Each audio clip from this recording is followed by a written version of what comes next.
Hello guys, welcome back to a brand new episode of Toy Friendly Unboxed where we feature the hottest toys in the market today. Pasensya na kayo sa boss ko, medyo may tama, may sipon. Pero tuloy pa rin ang show and huwag na tayong paligoy-ligoy pa. Toguro Brothers ang ating i-unbox ngayon. Alam ko marami nag-aantay nito eh. So DXF Yu Yu Hakusho Special, eto na, Toguro Brothers. 100% na yung makikita natin. Pero before anything else, as always, please like, comment, subscribe to our channel. And don't forget to hit that notification bell for announcements on future unboxing episodes and other fun stuff. And also, please do visit our Facebook store, www.facebook.com/toyfriendly. And without any further ado, para sa mga fans ng Yu Yu Hakusho Ghost Fighter and lalo na sa Netflix, usong-uso ngayon to. Here we go!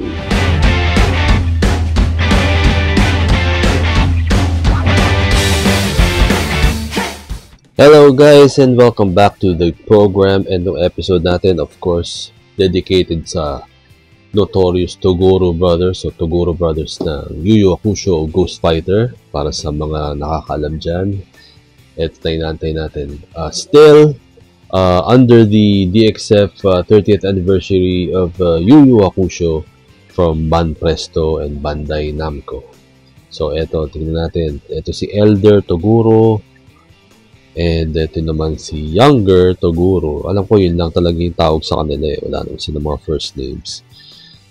Pero please do comment down below kung meron kayo alam na hindi ko alam. So, ito. Examinin mo natin yung mga box. So, very consistent naman doon sa design ng DXF Yu Yu Hakusho 30th anniversary. So, ito yun. Closer look. And, dito sa side, makikita natin na pwede silang ipagsamahin. Di ba? Ganyan naman talaga itsura niya. No? Consistent with the anime series from before. And yan ang itsura nila. Ito, another look at Younger Toguro na nahirapan si Eugene. Ayun, sila dalawa. Lime green or ano ba tawag dyan? Light green box. Ito si Elder Toguro na nakakangkas lagi kay Younger ay may kasamang bato para dun siya nakapatong habang wala si 100%.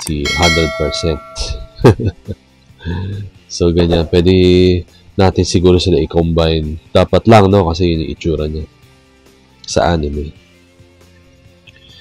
So, yan. So, ang gagawin natin ngayon ay bubuksan na natin. Time to open this up and we shall see what they look like. So, guys, before we assemble and take out the figures from the plastic cages, let's examine first what we have here. So, this one is Elder Toguro. Tignan nyo, maliit lang siya. Pero dito pala makita mo highly detailed na yung figure niya. Meron siya kasama na alternate arm siguro kasi dito siya dito siya aangkas. Alternate arm ni ni Younger Toguro, 'di ba? Lagi lang naman siya na nakasampay, nakaangkas sa likod. And then kung gusto mo siyang i-separately display, meron siya kasama itong bato o slab or whatever this is. Dito siya i-display. Pero I doubt kung gusto mo i-display na siya lang. No? And also, pag binibenta ko to sa store ko, laging set yan. Kasi sino ba naman kukuha ng ito lang. Siyempre, kasama niya lagi si Younger Toguro. So, nandito siya. I-assemble yan. Meron din siyang, of course, alternate arm. Dahil kung ayaw mong nakaangkas si Elder Toguro, pwede mo siyang solo flight, diba? Tapos meron ito, of course, meron siyang foot stand na kasama. So malaki si, of course, Younger Toguro as expected. So first form nila to, diba? Nakikita natin nakasuit. Pareho sila nakasuit, mga decenteng forma pero walang sapatos. So, kasi syempre nakaangkas. So, we'll take him out of the plastic bag and let's see it up close. Pwede natin i-assemble na in a short while. So, we'll be taking it out of the plastic bags na. So guys, ito na sila naka-assemble, di ba? The Toguro Brothers. And as you can see, sturdy naman eh. At tumayo ka sa kama eh. Walang kailangang solid surface. Solid ang pagkakagawa sa kanila. Tingnan si Elder and younger Toguro. And like I said a while ago, pwedeng solo flight silang i-post kasi meron sila kanya-kanya accessories to be able for them to stand on their own. Pero syempre mamaya pakita natin na pwede sila i-combine kasi ganun naman itsura nila sa anime, diba? So let's check this out first. Yung si younger Toguro, nasa kanya yung foot support. And also, as always, for Bandai products, kita nyo naman yung detail na. And on model. Yan. Pati sa glasses, hairstyle, reminiscent of his anime style and look. Kita nyo yan. So, I guess part to sa batch 1 of the Yu Yu Hakusho 30th anniversary figures. And judging from the sales of these figures, magkakaroon ng batch 2 na ma-expect natin yung second form ng bawat characters ng Yu Yu Hakusho. So, yeah, let's keep our fingers crossed and watch out for any updates regarding batch 2 of these figures. Pero, for now, let's concentrate first on si Toguro, si younger Toguro na formadong-formado.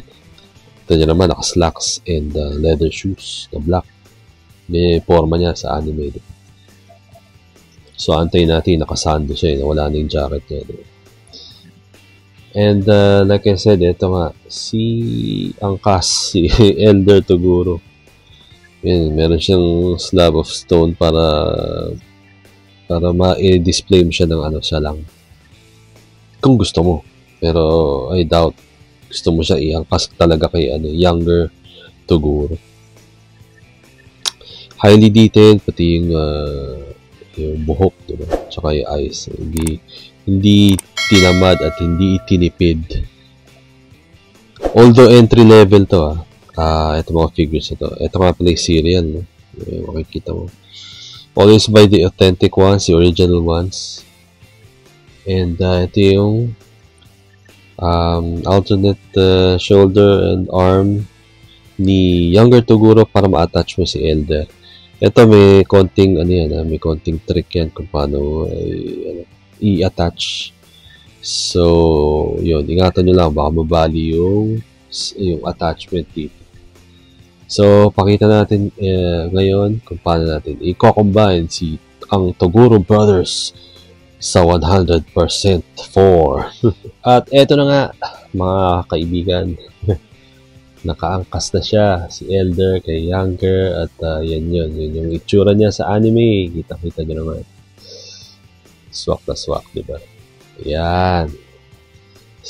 Toguro Brothers. Combined. Yan, ganyan siya kalakas. Lagi siyang nasa shoulders niya si Elder. Yan, tiga-motivate niya. Ang ganda, no? So guys, meron pa tayong 3 pairs ito as I am recording this. May 3 pairs na lang and sobrang sold out na. Yung ibang characters, sa mga nagtatanong, ibang characters ng Yu Yu Hakusho, wala na. Sold out na tayo. So, ilang kahon na rin yung binili ko nun pero talagang super hit. And eto nga, malapit na maubos. So, 3 pairs na lang. You can DM me or PM me with regards to the supply kung gusto nyo pumili pa rin, and also message our Facebook store na lang din. So yeah guys, kita nyo naman, napakaganda nitong Toguro Brothers TXF from Bandai and Banpresto.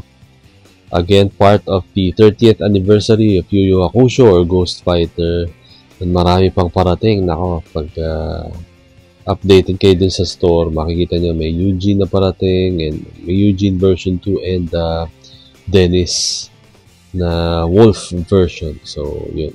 better watch out for those kung kino-collect itong series. There you go. There you have it. Toguro Brothers 100%. And here is the montage.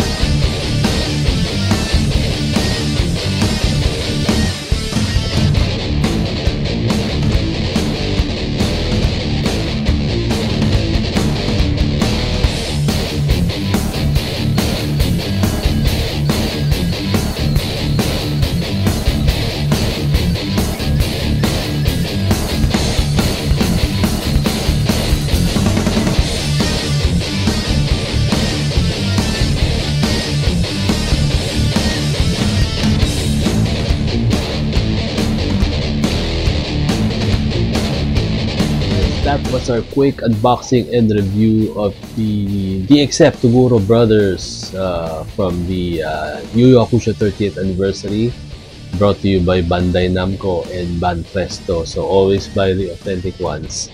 And ito na nga, maganda, di ba? Kita niyo yung quality, consistent with the other figures that came out for this particular series. And also, watch out for more figures coming out of this line, because it's talagang certified hit yung nirelease ng Bandai na to. So as I mentioned a while ago, meron pa tayong ilang stocks nitong Toguro Brothers. So kung gusto bumili, just give us a message and we'll try to hook you up with a set. So set sale lang yan. Mahirap ibenta ng separate, as you can see. Kailangan they go together.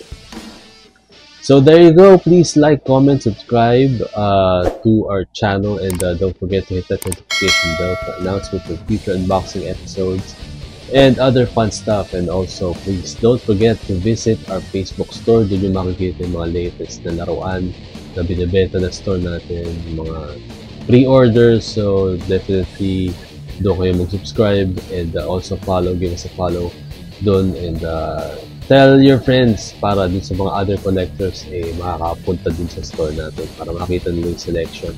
I'm pretty sure na makakuha kayo ng gusto nyo dun at bibili rin dun sa store natin.